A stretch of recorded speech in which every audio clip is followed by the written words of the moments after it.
Rumble, Right Through Rumble said, Tim will cut your food stamps right before Christmas and thinks he's the good guy. LOL. Wow. Yep, I am. And what I find in these liberals is they're short-term thinkers.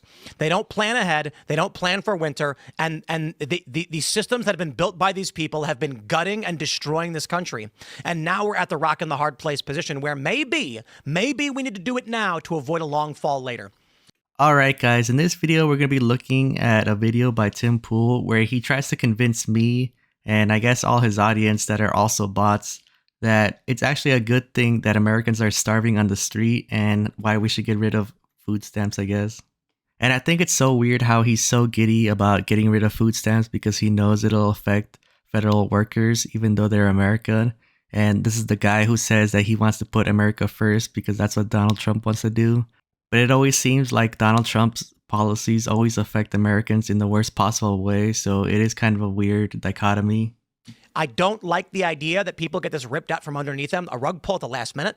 But the idea that we have so many government systems that have been exploited and abused for decades from people who know they're exploiting and abusing the system, it's unsustainable.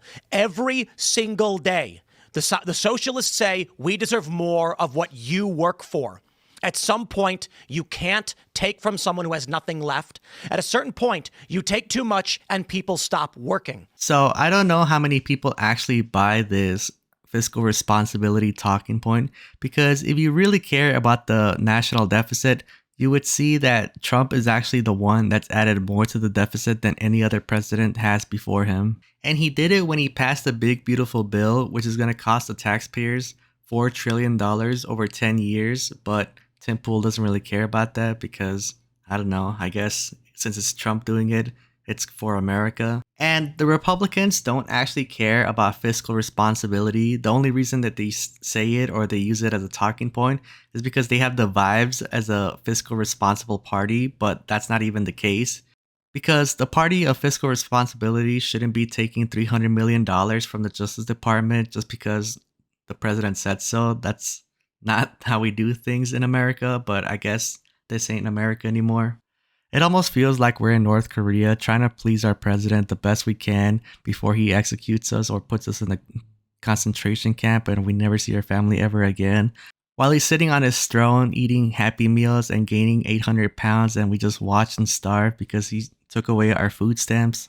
But that's really the America that Tim Pool wants, especially if it means that he gets a big bag of money with the dollar signs on the side and he could live out in the sticks while he tries to stir up civil war.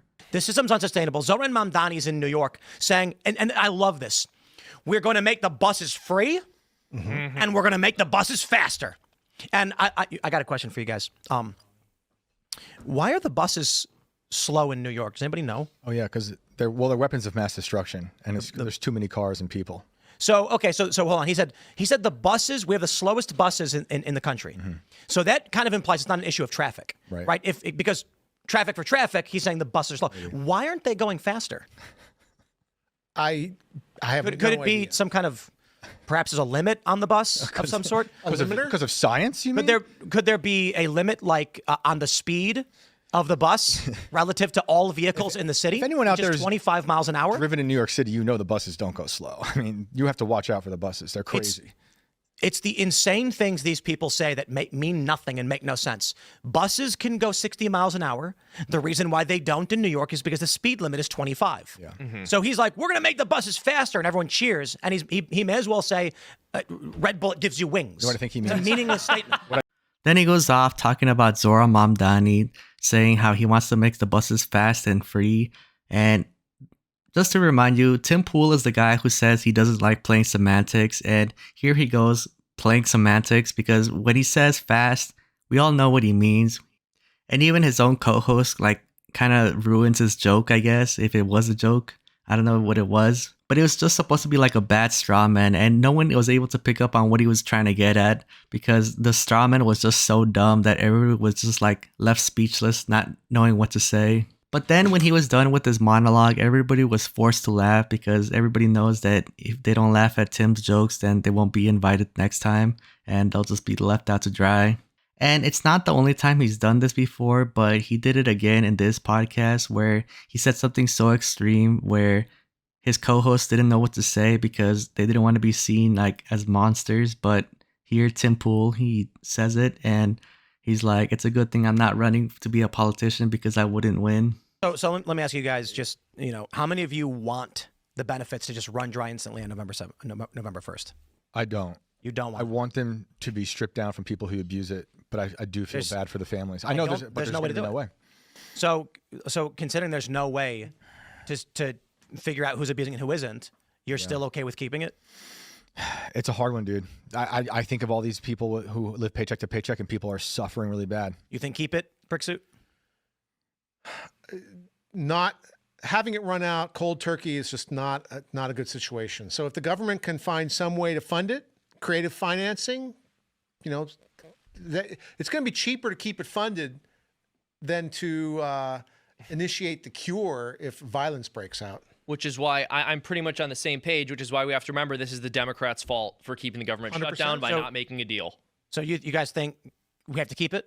Well, I think like the USDA has some leverage now where they can actually start stripping off some of the excess. And Sure, but That's what I would want. just here's the question: your option is keep it for all 42 million as normal, or shut it off. What do you pick? no, because I trust that. I think you have But to. not keep permanently. I didn't say You that. got to, got to keep just- it. we'll this- get- we should Because get into that the nuance after. the option is right now. yes. It's one or the other. Right. If they reopen government and fund it, it's going to stay exactly as it is with all of the abuse. And if they shut it down, everybody's cut off. I'm for cut off. Yeah, well, my thing This is is why I'll never be in politics because I'm sorry. I will never be in politics because I have no problem saying your government has created a heroin addiction for your country. It is destroying you. And I know there are good people that will be negatively impacted by this, but we cannot continue to inject ourselves with an addictive drug that is burning us to the ground. So obviously Tim Pool's deranged. He's brain broken. He doesn't live in reality. This guy would let Americans starve on the street if it meant he can save $10 on his tax returns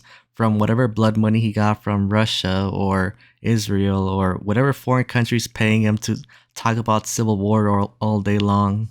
And even his co-hosts were really surprised with what he said. And these guys are just like full MAGA deep throaters.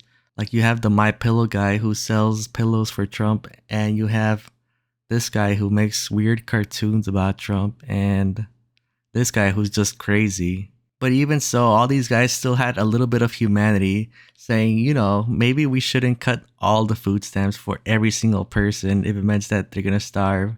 Especially in the middle of a government shutdown where even air traffic controllers aren't even getting any food on top of not even getting their pay. But Tim Pool wants us to sit here and clap like seals and pretend that Trump's doing a good job when the reality is that this is probably one of the worst times in US history.